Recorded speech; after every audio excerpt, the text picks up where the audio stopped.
Hanging out here with MWK, 2014 this time at the Hard Luck in Toronto. New tour, new thing, new ideas, slightly different setup. Yes, than last time. Yeah. But actually, this is a show that I, in some ways, designed in Canada, in Toronto, going back many years, all the way back to 2006, 2007. The idea of taking a keyboard-based show, considering the fact that I am traditionally trained as a pianist. A lot of my songs were written on keyboard. Even when they have a lot of guitar, the parts are usually written on piano first. So I wanted to see what it was like to play shows the way I first played them. Because before I had a band, all I had was my keyboard. And Canada was my proving ground in a way. So to bring this show back, I've done it actually many times here in Toronto, but I don't know that you saw it earlier. This is one of the best shows, not just of the solo keyboard version, but for me, of all time. Did it feel a little more intimate? Very intimate in a very good way, but also just very cheerful. There's these waves of joy that emanate, certainly from the music and from the other folks, but from a source that I don't know how to describe. And the only way I can try to sum it up or express it is to say it's the feeling that you're glad to not be dead. Will you remember? remember? A good feeling. Yeah. Of all feelings, that is a good one. Yeah. Will you remember tonight? I think you might. Somewhat. You'll remember tonight. You'll party hard. I remember it right now. Yeah, you'll remember it right now.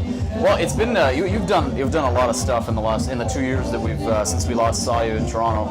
All over the map. You did the drumming thing, which I really wanted to ask you about that. Like, describe to me just the physical feeling of doing it for that long.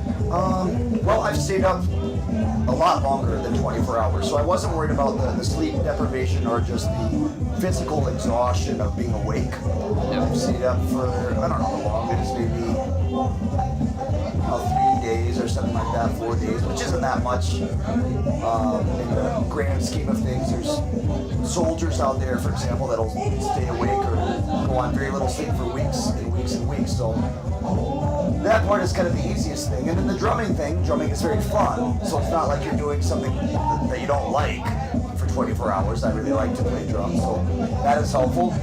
But the most helpful part of all was these other great drummers that joined me.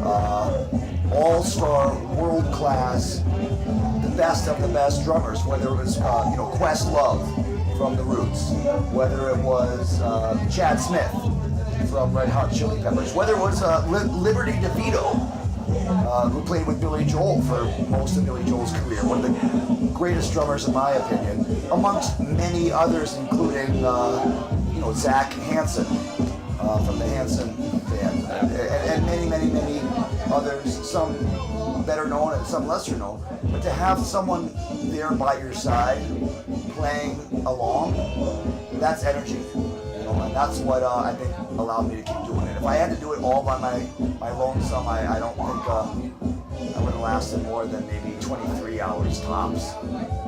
Only 20. All right, minus an hour. Is that the kind of thing that also keeps you going for, like, you've been doing this for many years, going on 2 decades now?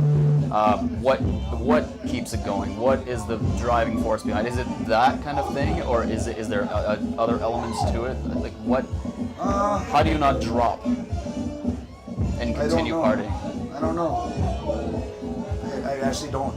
I don't know, and I wish I did. I think it's forces far out of my control, and it could be just the fact that even you wanted to talk to me tonight. That kept me here. I could just lay down right now and rest, but you wanted to talk to me about life and partying and having fun, so that gives me a reason to get up. I think a lot of times it's other people that keep you going, and since my whole theme is partying, parties are usually more fun and more successful with other people there, so it only makes sense that I'm empowered and sustained by that type of communal energy.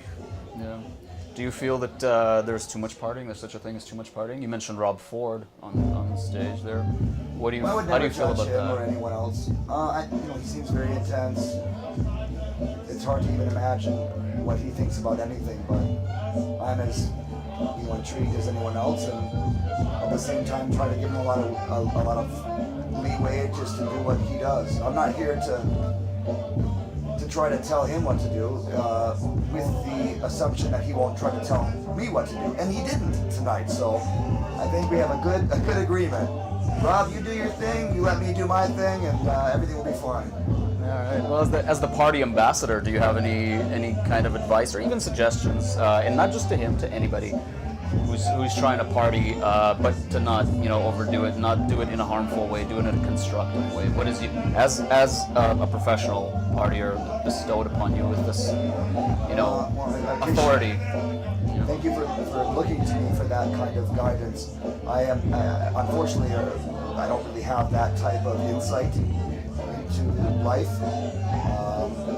I think the best advice I could give would be to find your limits and then find out what it's like to push past them. Hopefully you don't die in the process, because that's probably the greatest source of wisdom, is to not take it easy. And you just hope that you have the fortitude to survive it, because the expansive sense of life or existence that you get from those moments is more valuable than walking up to the cliff and be like, yeah, it would be intense to jump off, so let's just go back and not. But I wouldn't recommend anyone does that if they don't want to, or maybe they should, or maybe they shouldn't.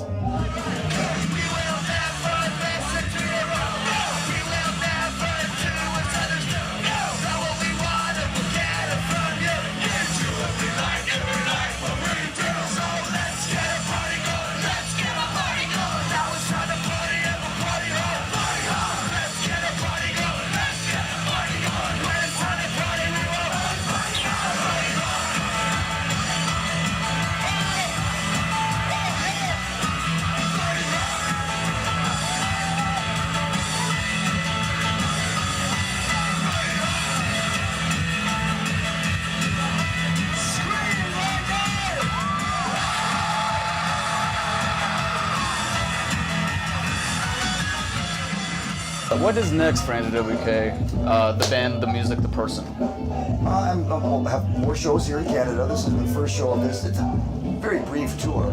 It's almost a shame to call it a Canadian tour when we're not even venturing west at all. But I've played so much in Canada. It's been one of my favorite realms to, not just to play, just to be in. And this is just one more venture. I was invited to play in St. John's, Newfoundland, where I've never been before. So we added some more shows around that. And I'm otherwise writing a book about partying, a non-fiction book, not a biographical story or anything, not too anecdotal, just kind of like what we're doing right now, just talking about life and whatnot. And then hopefully recording a new album, doing whatever the party gods want me to do. Yeah, this is some upper guidance. Downward, but Downward guidance.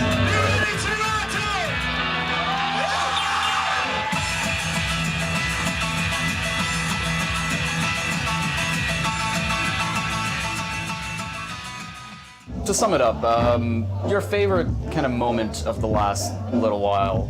Maybe it's the Ja Rule release party. Maybe it's the tour you did. Or touring with the, was it Marky Ramone?